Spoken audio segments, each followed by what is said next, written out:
Sa lahat ng pinagdaanan ko, I'm very grateful kasi naabot ko na itong point na ito. Yung family ko, hindi nila alam yung nangyari sa buhay ko. Yung family ko, huwag kayong mag-alala kasi I'm really, really happy right now.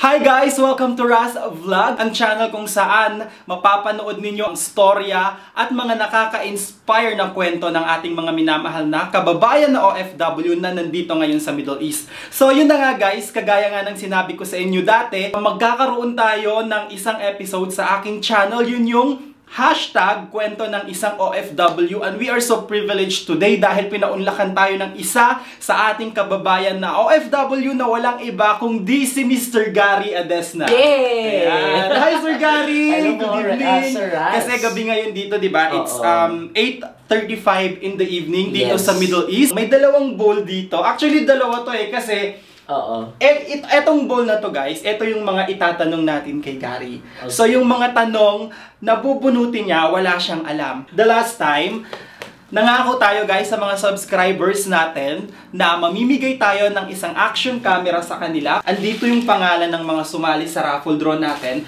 At guys, si Gary ang bubunot mamaya. Yes! So huwag niyo akong sisisihin kung hindi kayo nabunot ha. Make sure guys na mapapanood ninyo ang video na ito hanggang sa dulo dahil sa dulo natin bubunutin kung sino yung mananalo. And if you guys are new to my channel, make sure na makiklik ninyo ang subscribe button at i-turn on ninyo ang notification bell para ma-update kayo sa mga susunod pang vlogs na gagawin ko dito sa channel ko. Back to Mr. Gary Adesna. Sino ba si Gary? Ayan. Actually, isa sa mga ayaw kong ikwento is yung aking background talaga kasi nagdagdaan naman talaga ako sa medyo hindi magandang kwento. Pero taga-Samar po ako. I'm from Bungtod, Giwanis, Samar. Wow. Proud to be waray-waray. So sa lahat ng mga taga-Samar dyan, yes, maupay kagabi, haiyo nga tanan. Simple lang ang buhay ko sa Pilipinas. I'm a teacher by profession. I was a DJ in the Philippines. Mashallah. I'm also an MC comedian. Hindi ako nagkakamali, may mga events ka ngayon na ginaganap sa Alcobar. In Alcobar, every Monday, that's Comedy Monday, in Drug Coffee. So, meron po kaming kasama is the Mixed Jam. Every Monday po, alas 7 po ng gabi, ang aming starting show, hanggang 12 ng madaling araw. So, update yan guys no about Saudi Arabia. Kasi, di ba dati, iniisip ng mga tao about Saudi Arabia na parang it's a closed country, masyadong mahigpit, but now everything changed. Pinabati ko pala si Sir Lino, aking manager. Wow, sa Kubar. Opo, siya nag-a-arrange. So for sure, mapapanood ni Sir Lino. Yeah. Let me take this opportunity din, Gary, na magpasalamat sa aking mga subscribers. I want to say thank you sa iyo, Gary, at sa iba pang mga subscribers dito na naka-live tayo ngayon. Maraming salamat dahil pinapanood ninyo ang mga videos na ginagawa ko. Sabi ko nga, I value you all, guys. Yeah! Subscribe po tayo para mas marami, mas masaya. So, back to your life story, Gary. Gaano ka na ba katagal? Hindi pa tayo tapos. Medyo mahaba-haba to. Gaano ka nakatagal dito sa Saudi? 5 years. Wow, 5 years. So, medyo 2 years yung 2013, after Bagyong Yolanda, I came here. Wow. And then, so I started in Alcobar. Medyo hindi maganda ang nangyari doon. I filed a case. I left Alcobar and then I decided not to come back. Sabi ko, ayoko na dito. During my stay there, I was humiliated. Wow. I was, isa pa, sir, sa'yo lang naikwento to. I was locked in a room for 1 week. So medyo masakit ang nangyari. But some Filipinos helped me. Sir Lino, yung manager ko ngayon, tumulong siya para ma-file ang kaso ko sa labor. Sa Polo. Now, it was successful. They called me up and they told me, okay, uwi ka na ng Pilipinas. My family didn't know about my story. So I did not tell them, but now, right now, dito sa interview na to, I'm proud to say na nalampasan ko yon. So I went back to the Philippines. I told my parents, sabi ko sa family ko, I just came back for studies. Pero hindi talaga totoo. I stayed in Bulacan para hindi mahalata na I was suffering na hindi maganda yung nangyari sa akin. So I tried, after nung contract ko, nag-apply uli ako, kaya napunta ako ng Dito ko na na-build yung Riyadh Main University. Actually guys, si Gary, isa siya sa, masasabi ko na influencer, isa siya sa tinitingalang leader ng Filipino community. Oo, tinatry ko. Yes. Okay. Pero, dumating ang punto na sometimes, may mga nakikita kami na naghihirap, like, tumingi ng tulong, especially in Bahay Kalinga. Yes. Nagsama na tayo doon, yes, no? Sobra. I created the RMU Cares. Kaya nagdugtong na siya. So, yung RMU Cares, focus siya doon sa pagtulong sa ating mga kababayan. So, yun na nga guys, katulad ng sinabi ni Sir Gary, akala ninyo na kumbaga simpleng tao lang siya, pero hindi pala natin alam na sa kabila ng mga pinagdaanan niyang hindi magagandang experience sa ibang tao dito sa Saudi Arabia, nagawa niya ang RMU, which builds different kinds of people na magkaroon sila ng self-confidence sa sarili nila. And the most interesting part is yung RMU Cares. Opo. Dahil actually, nagkasama kami ni Gary kasi meron din akong grupo dito guys sa Riyadh, Saudi Arabia. And one time, nagkasama kami sa Bahay Kalinga. Siya yung nag-organize. Sinama niya ang iba't ibang grupo para tumulong sa mga kababayan natin, yung mga distressed OFW. So, iba yung ginawa natin doon is namigay ng pagkain, namigay ng mga konting gifts sa kanila. And yung grupo ko pala guys is TSR or Tindahan sa Riyadh. So kami din, dahil sa kay Gary, dahil sa sinabihan niya kami na magpapakain kami, mamimigay kami sa Bahay Kalinga. So kami naman, for us it's an opportunity, it's a privilege, di ba? Prepared din kami. So yung mga naitabi naming pera from our events na natira, binili din namin yun. Yes, ang dami nang binigay. Like, I think this is the time for me to say thank you to TSR. No, we should say thank you. We should say thank you, Gary, kasi malaki yung impact na nagagawa mo, lalo na dun sa buhay ng mga tao na, kumbaga masasabi natin hindi pinalad, yung mga kababayan natin na nasa Bahay Kalinga, di ba? It's a very big help to them. I want to ask, kasi sabi mo nga kanina, pumunta ka ng Saudi Arabia, hindi naging maganda yung experience mo, bumalik ka sa Philippines, and then bumalik ka ulit sa Saudi Arabia. Bakit sa kabila ng mga hindi magandang experience na na-experience mo dito sa Saudi Arabia, bumalik ka pa rin sa lugar na ito? What keeps you coming back to this place? Naalala ko kasi when I was in the Philippines, I worked in one of the universities, in AMA University. And during that time, dumating nga yung Yolanda. Tapos, I decided after the Yolanda, nag-resign ako. I left Philippines. Yun nga, I decided na pumunta ng Saudi. Hindi naman naging maganda. So, sabi ko, hindi ako pwedeng umuwi na luhaan. Sa family ko kasi, hindi nila alam yung nangyari sa buhay ko. Maybe this is the right time para masabi mo at maintindihan ka nila. Alam mo, this is also one of the reason ng vlog, bakit ginawa ko tong episode na ito. Kasi naniniwala ko na I myself and marami sa mga kababayan kong OFW, marami silang gustong sabihin sa ibang tao, sa pamilya nila, na hindi nila nasasabi kasi unang-una takot sila, nahihiya sila, at akala nila hindi sila maiintindihin ng ibang tao. So, hayaan mong gawin nating tulay itong vlog na ito. Hindi ko alam kung kaya ko. Kaya mo yan. Kaya mo yan kasi kinaya mo ngang bumalik eh. Kinaya mo ngang i-rebuild uli yung buhay mo. You know, sa lahat ng pinagdaanan ko, hindi ako seryoso na tuloy ako. Hindi sa lahat ng pinagdaanan ko, I'm very grateful kasi naabot ko na itong point na ito. Yung family ko, hindi nila alam yung nangyari sa buhay ko. Yung family ko, huwag kayong mag-alala kasi I'm really, really happy right now. I'm stronger now kasi sa mga nangyari sa akin dati. During 2007 kasi na-hold up ako. I was stabbed. Oh? Opo. Nasaksak ka? Nasaksak ako. Saan banda? Dito po sa my God. ko. So, may 10 stabs ako. Oh, shit, 10? Opo. So, medyo malungkot talaga ang buhay ko. And I think this is the right time na sabihin ko yung kwento ko. Philippines is not for me. Nung nasaksak ako, parang hindi ko na alam kasi it was a miracle na nabuhay ako kasi. And you're strong, you're very strong. Oh, I'm here. Ito nga to. Kaya naging matatag ako at alam ng family ko kung gaano ako katapang. Ginawa ko actually, I left my family. Umalis ako sa kanila for a year. Anong pakiramdam ng masaksak? Maganon ka nga lang ng kutsilyo. I felt it was my last day. Oo. But look at you now. Pero nung time na yon, nung nung nasaksak ako, masakit nung una kasi dito sa tiyan eh. Oo. Pero, nung ano naman hit na ako, nagpatay-patayan tayo para, oo. Para hindi ka mapuruhan. Opo, oo. Kaya, shout out sa shout out. Actually, it's not, this is not a very joke talaga. Anong ginagawa ka sa'yo noon, that time? Money, yung pera ko, yung cellphone ko. I think yung cellphone ko nakuha din. Pero ang importante kasi doon, nalampasan ko yung ganong stage. Alam nyo guys na nagpa-evento siya dito sa Riyadh, Saudi Arabia, yung Mr. RMU, that 2018? Yeah. 2017. Sobrang bongga guys. Parang nanood kayo ng concert. And doon ko talaga nasabi sa sarili ko na wow, si Gary yung isang klase ng tao na pag may ginawa siyang isang bagay, he will make sure na bongga yung result, na madaming taong magiging masaya. Ako, gusto ko talaga na tawag dito, malaman ni Gary na sinasabi ko to sa kanya dati kasi he's a very good friend of mine.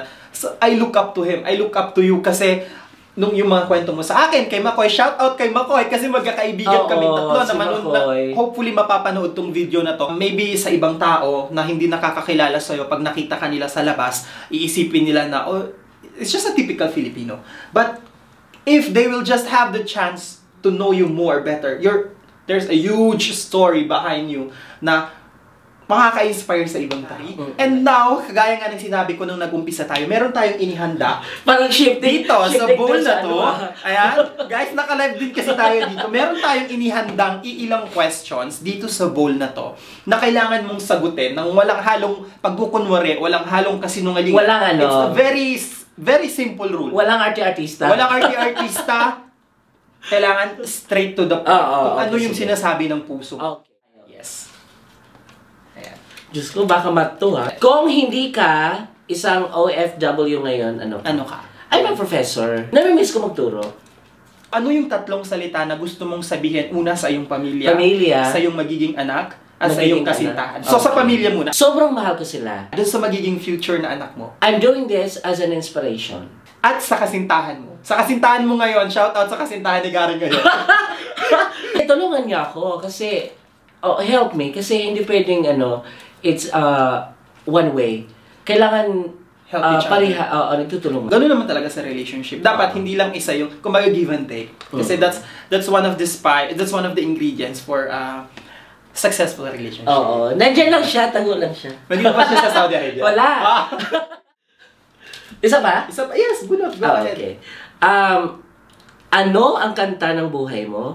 Kantahin mo ang favorite part mo sa kantang yun. Oh my God! Ano ang kanta ng buhay ni Gary at ano yung favorite na part mo dun sa kantang yun? Bali na ba doon siya? Pagsubok. Pagsubok. Ano yung favorite part mo sa kantang yun? Sa pagsubok? Oo, sa pagsubok. Ano? Kantahin mo siya. Pag sa akin mo'y may katapusan, kaya mo yan. Mga pagsubok lamang yan. Huwag mong itigil ang laban. Hindi ka ba nagsisisi na pumunta ka sa ibang bansa? Bakit? No. Hindi ako nagsisisi dahil kung hindi ko naranasan lahat ng mga nangyari sa buhay ko dito sa Saudi Arabia, I won't be the person ngayon. Actually, ayoko na nga rin umuwi eh. So, I love this place. Oo, I love na... Sa kabila ng lahat ng mga pinagdaanan mo. Oo, kasi gano'n naman talaga eh. Minsan mapagdadaanan mo yan, but when you give up, hindi mo mamahalin yung mga nangyari sa'yo. But I learned to accept. Tsaka importante naman yun talaga na wala dapat tayong pinagsisisihan sa buhay natin. Kasi wala. Yung mga regrets, tapos na eh. Just accept it kasi it's part of your journey. Tama. Okay, gusto ko to. Itong ganito. Kung may isang bagay, pagkakataon, sitwasyon na gusto mong balikan sa buhay mo, ano yon at bakit? When I was a child, when I was 8, nanay ko at tatay ko separated. So, umalis yung tatay ko, naiwan yung nanay ko. Gusto kong balikan yon. Kung paano ko, kung ang isip ko ngayon, ganun pa rin, paano namin, kasi nalampasan namin eh. Yung ganung situation na wala kaming, ang kinakain namin rice, 1 kilong rice, tapos nilulugaw namin kasi we were 9. Dami nyo ah? Yes, in the family. Tapos, yung father ko umalis. Ng ibang bahay. Ng ibang bansa. Naiwan yung nanay ko. So, ang ginawa ng nanay ko, naglabada siya, para makakain kami. Gusto kong balikan ang magagandang moment na yon, kung kahit mahirap kami, kahit ganun kami kahirap, nagkaisa kami. Hindi kami naghiwalay eh. Naghiwalay lang kami dahil nag-aral kami. Yun lang. Pero hindi kami hiniwalay ng nanay namin. Kaya nagpapasalamat talaga ako sa nanay ko. Kasi kahit hindi niya kaya na, buo pa rin kami. So, bubunot ka hanggang maubos natin yung question na yan. Describe your life in one word. At bakit yun ang salitang napili mo? So, describe your life in one word. One word. Lahat ng pinagdaanan mo, yung buhay mo ngayon, brave. In Tagalog, matapang. Bakit brave? Kasi I don't give up. Wow. Oo. Bakit hindi ako nag-give up? Kahit nung sinaksak ako, I stood up. Actually, nararamdaman ko nga yun. Actually, yung nangyari nung nasaksak ako, nag-withdraw kasi ako ng pera noon, sinundan ako. So, nung sinaksak ako, nagpatay-patayin ako. So, I stood up, sinundan ko pa yung hold-upper.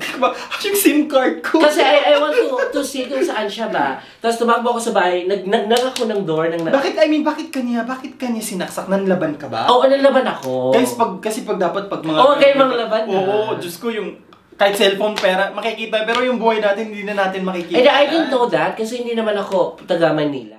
Meron pa tayong mga natitirang... Oo, kunti na lang guys.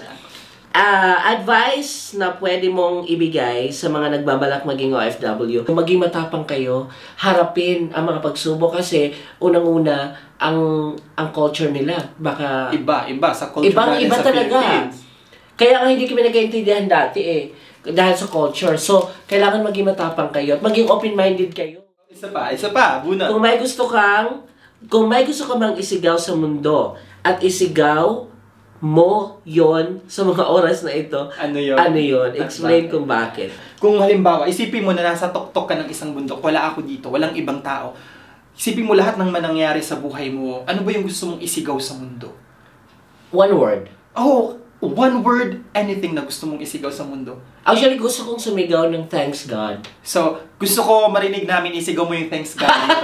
Thanks God! Yes. Bakit thanks Kasi God? prayer talaga ang lagi mong kasama. Nagpapasalamat ako sa Diyos kasi all of these things na nangyari, sa lahat ng nangyari sa buhay ko, ibinigay niya sa akin yung kasiyahan ngayon na nararamdaman ko. At saka isipin mo, di ba, lahat ng pinagdaanan mo, sabi mo nga, nagpipray ka, and nakita mo kung nasan ka ngayon. So maybe it all happens for a reason. Actually, yung mga manonood, baka magtaka sila, bakit nasaan ka na ba ngayon? Yeah.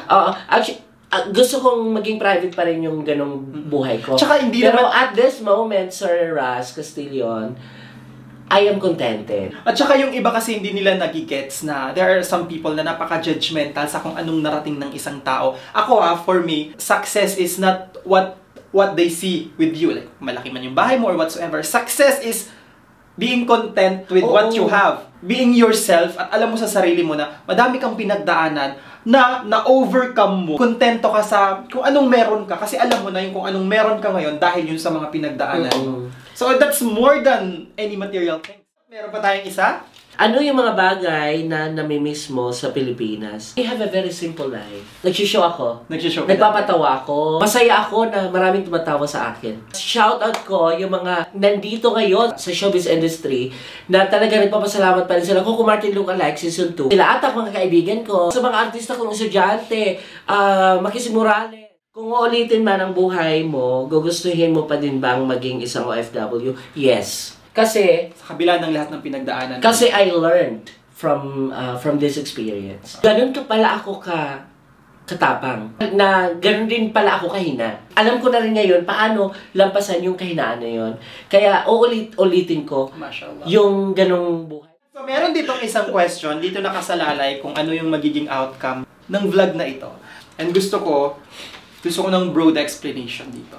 Kung bibigyan mo ng title ang video na ito or yung vlog na ito, ano yun at bakit?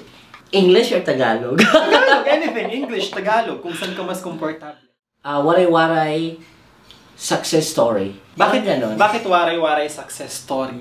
Kasi galing akong probinsya and I'm proud to be... Awaray. Shoutout po. Sa lahat ng mga waray. Hindi, shoutout ko si Mayor Shing Gonzales. napakabuting tao. Yung vice mayor namin, si Madam Veronica, I'm proud to be Waray talaga. I'm proud to be a Giwanano. Ang mga Waray, matatapang yan. Oo, totoo yan. And Gary, we are happy to hear your stories. I'm very sure na maraming mai-inspire na makakapanood ng vlog na ito. And we want to say thank you dahil hindi ka nahiya, hindi ka natakot na i-share sa ating mga kababayan, lalo na sa mga kababayan nating OFW na nasa ibang bansa, na malaman nila yung story ng buhay mo. And hindi natin alam yung mga pwedeng manood nito, it will give them the strength that they are looking for. Kasi hindi natin alam, malay mo sa mga oras na ito, merong mga kababayan tayo na halos sumuko na sa buhay nila. And then by watching your video na sobra palang dami nung napagdaanan mo, na nasaksak ka, na nalak ka sa kwarto, na bumalik ka ng Pilipinas, but you continue your journey sa kabila ng lahat. So we want to say thank you so much, Gary. Thank you so much. And give us a hug. Bigyan mo ako ng yakap. Ayan. Thank you so much. Yun na nga guys, napanood natin ang kwento ni Sir Gary Adesna dito sa Riyadh, Saudi Arabia, and we hope na sana naging inspirasyon siya sa inyo. And if you guys are new to my channel, please make sure guys na makiklik ninyo ang subscribe button at i-turn on ninyo ang notification bell sa tabi ng subscribe button para ma-update kayo sa mga susunod pang vlogs na gagawin ko, dahil ang episode na ito is gagawin natin at least once or twice a week. So, abangan ninyo kung sino-sino pa yung mga kababayan nating OFW na i-interviewin ko para malaman natin yung story ng buhay nila. So guys, gaya ng sinabi ko kanina, from my previous vlog, sinabi ko na mamimigay ako ng isang action camera, at kahit nasa Philippines man kayo or nasa dito sa Saudi Arabia, pwede ninyong mapanalunan to. Marami tayong mga, ayan, from our subscribers, kinoment nila yung hashtag RasVlogPanalo, and I want to say thank you guys for subscribing to my channel. So this time, bibigyan natin yung floor kay Mr. Gary Adesna na siya yung bubunot kung sino yung mananalo. So good luck! Gary, bunutin mo na. Ayan, haluin muna natin para makita nila na wala itong daya. Kung sino man yung mananalo, congratulations. So bunutin mo ng maayos, Gary. Isa lang, ayan. Sino kaya ang mananalo ng action camera? Ito na. Ayan. Nakuha ko na. Ako, sino kaya yan? Titingnan ko siya. Tingnan na natin sino yan. Wow! Sino ba yung nanalo, Gary? Yes, ito na yung winner. The winner is... Saan ba? Diyan sa camera. Ayan. Ayan. Sino yan? The winner is Jay Gardon. Wow! Congratulations, Jay Gardon! Para sa'yo na itong camera na ito. Bilang patunay na talagang sumali si Jay Gardon sa ating paraffle, ito yung comment niya. Ayan. Okay. Congratulations! And make sure guys na mapapanood din yung mga susunod ko pang videos, dahil meron pa ako mga susunod na pag-giveaways para sa inyo. And maraming salamat guys sa panunood ng video na ito. And see you guys sa aking next vlog. Maraming salamat. Say bye, Gary! Bye! Bye! Thank you!